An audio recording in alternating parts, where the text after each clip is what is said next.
السلام علیکم ورحمۃ اللہ وبرکاتہ۔ سامعین محترم، تحریر کا عنوان ہے پھر رونا کس کو پڑے گا۔ ایک بادشاہ کو جنگل میں سفر کرتے ایک سانپ نے ڈس لیا۔ شاہی طبیب اپنی تمام تر کوششوں کے باوجود زہر کو جب بادشاہ کے جسم میں پھیلنے سے نہ روک پایا تو زاروں قطار رونے لگا۔ اتنے میں ایک درویش سا شخص وہاں آیا۔ بادشاہ کو زہر کے درد سے تڑپتے ہوئے دیکھا تو بادشاہ کی ٹانگ پر جہاں سانپ نے کاٹا تھا تھوک دیا اور بھاگ گیا۔ بادشاہ کے سارے ساتھی بادشاہ کی فکر میں تھے، اس لیے دیوانے کی اس حرکت پر کوئی بھی درویش کے پیچھے اسے گرفتار کرنے نہ گیا۔ شاہی طبیب نے تھوک صاف کرنے کے لیے ایک رومال پکڑا اور بادشاہ کی زہر سے نیلی ہوتی ٹانگ پر سے تھوک صاف کرنے لگا، مگر پھر حیران ہوتے ہوئے رک گیا۔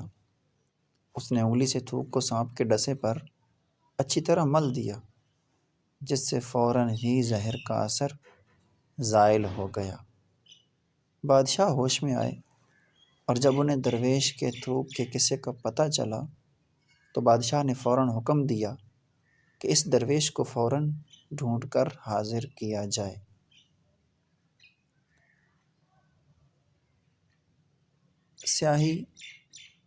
سپاہی چاروں طرف پھیل گئے اور تھوڑی ہی دیر میں درویش کو ایک درخت کے نیچے جا لیا اور پکڑ کر بادشاہ کے سامنے پیش کر دیا۔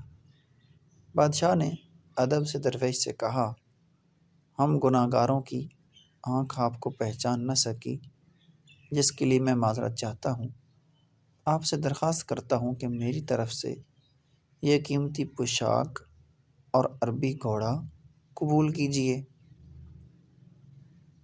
درویش نے مسکرا کر بادشاہ کی طرف دیکھا اور بولا، یہ گھوڑا اور پوشاک بہت قیمتی ہے، میں یہ پوشاک پہن کر اس گھوڑے کے لیے گھاس کاٹوں گا تو اچھا نہیں لگوں گا۔ بادشاہ نے کہا، آپ فکر نہ کریں، گھوڑے کے ساتھ خدمت گار بھی دیے جائیں گے۔ درویش بولا، اتنی قیمتی پوشاک، قیمتی گھوڑے اور خادموں کے ساتھ میں کہاں رہوں گا؟ تو اس دفعہ بادشاہ مسکرایا اور بولا، آپ کے لیے ایک عالی شان رہائش گاہ بھی تعمیر کر دی جائے گی۔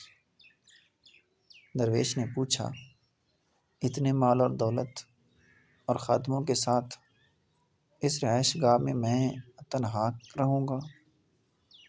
بادشاہ بولا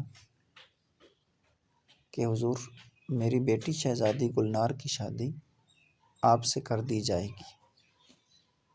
درویش بولا، اگر آپ نے میری شادی کی تو پھر میرے بچے بھی ہوں گے؟ بادشاہ نے جواب دیا، بالکل ہوں گے، ہماری دعا ہے کہ آپ کو کثیر اولاد ملے۔ درویش بولا، اگر ان بچوں میں سے کسی بچے کو خدا نخواستہ کچھ ہو گیا تو پھر رونا کس کو پڑے گا؟ بادشاہ نے جواب دیا، حضور، اگر خدا نخواستہ ایسا ہوا تو پھر رونا تو آپ کو ہی پڑے گا۔ درویش مسکرا کے بولا، اگر یہ سارا کچھ لے کر مجھے رونا ہی پڑے گا تو بادشاہ سلامت، آپ اپنا گھوڑا اور قیمتی لباس واپس لے لیں، میں اپنی درویشی میں خوش ہوں۔ اللہ اکبر۔ امید ہے آپ کو ہماری یہ تحریر پسند آئی ہوگی۔ اللہ حافظ۔